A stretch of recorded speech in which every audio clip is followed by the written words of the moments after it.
In an earlier video, I listed many of the taxonomic traits identifying humans as primates. In another video, I also explained why we're more specifically classified as a species of apes. But I deliberately omitted an intermediate stage between those two apparent levels because it's one that evokes so much resistance. It really requires a separate discussion just for that one trait alone. Now, no one argues whether we're vertebrates or placental mammals, even though that also means we're animals. The fact that we're apes can now be verified just as easily.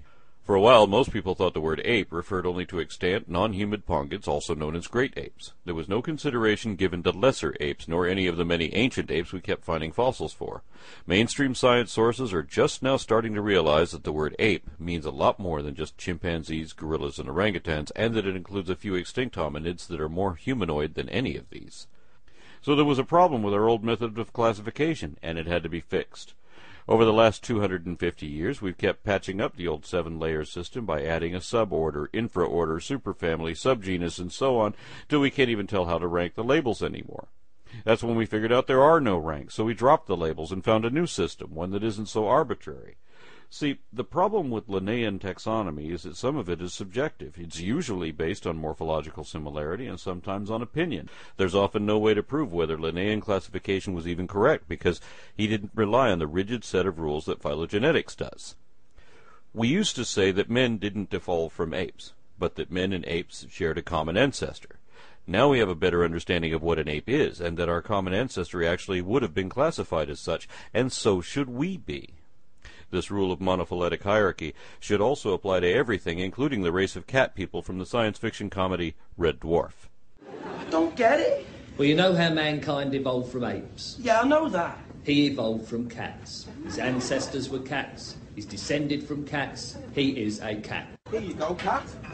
Crispy! Polly says you like these.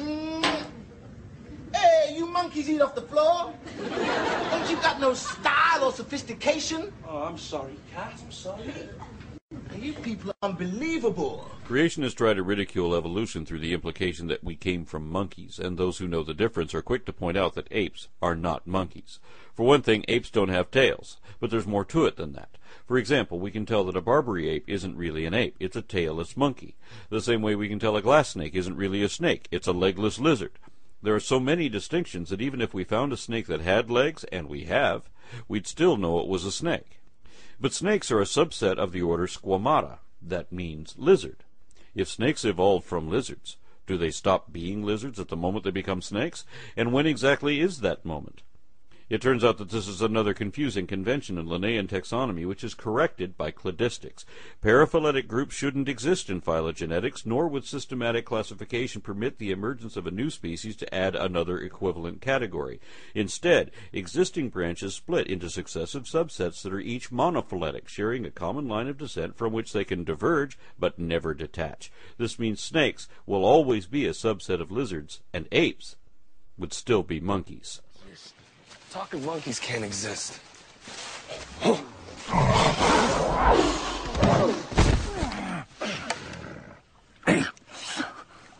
Monkeys are further down the evolutionary ladder. Now I've done it. I've annoyed both creationists and scientists too.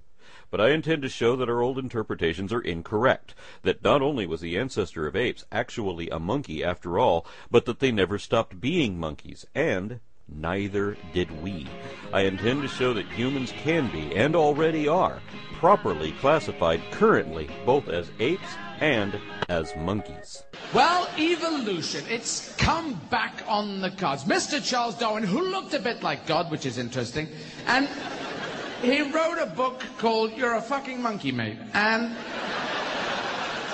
he played around with the title for a while. We're all fucking monkeys, you're a fucking monkey, mate. Get out of my face, you're a fucking monkey. And then he ended up calling it The Origin of Species. For centuries, taxonomists taught us that the clan of monkeys was divided into two branches. Some primatologists prefer to say New World monkeys and Old World primates, because they don't want people to confuse apes with monkeys. They look at them as sister groups, and they consider that Old World monkeys refer only to Cercopithecidae. This is a relatively modern group, so we know apes didn't evolve from them. They certainly didn't evolve from New World monkeys either. That's a whole different lineage. So by this definition, apes are not monkeys and aren't descended from them. But polyphyletic groups wouldn't exist in an evolutionary lineage either. Just as two Latin-based languages couldn't be independently derived from a non-Latin template, neither could separate sets of monkeys have come from a source that wasn't itself a monkey also. I think God designed us in his image, but I also think God is a monkey. Imagine you get to interview the Night Industries 2000 from the TV show Knight Rider, and you tell it you've never had a conversation with a car before. But Kit argues that he is not a car because he is smarter and generally better than any car, because mere cars can't talk like he can. Of course, you know that even a sentient automobile is still an automobile. So if you can't determine a rigid definition of exactly what that is, perhaps you could still prove the point if Kit will admit that being manufactured as a General Motors Pontiac Firebird Trans Am means it can only be a car. People deny their monkeyhood for the same reason, and that excuse can be refuted in the same way. Phenotypical taxonomy is character-based, an in-depth analysis of every morphological, developmental, genetic, or physiological trait. Systematic classification surpasses this by comparing these collectives to determine derived synapomorphies indicating a nested phylogeny, and that determines the clade, because phylogenetic hierarchy is the only consistent criteria for classifying diverse life forms stemming from an evolutionary lineage, and that is evidently where we came from. Ah, I see. So you mean we've travelled in time, but not in space? Listen, you semi-evolved simian, go climb a tree, will you? Don't bang our heads together, Four Eyes. No. Your monkey has got it right. You've jumped forward many millions of years in time, whilst retaining the same position in space. Let's start with the definition of primates and then add the traits of each successive stage from there on. We begin with a pair of subsets and a transitional link between them, one that is almost a monkey. When referring to basal monkeys ancestral to ourselves, most scientists prefer to use the word anthropoid, one of two acceptable names for that clade, because regardless of phylogeny, scientists generally consider it incorrect or even offensive to refer to humans and other apes as monkeys. That's a colloquial term, not a scientific one, and it's paraphyletic, meaning all anthropoids except apes, just like apes used to mean all hominoids except humans. But saying all of them except for us is a Freudian admission that we already know we are one of them.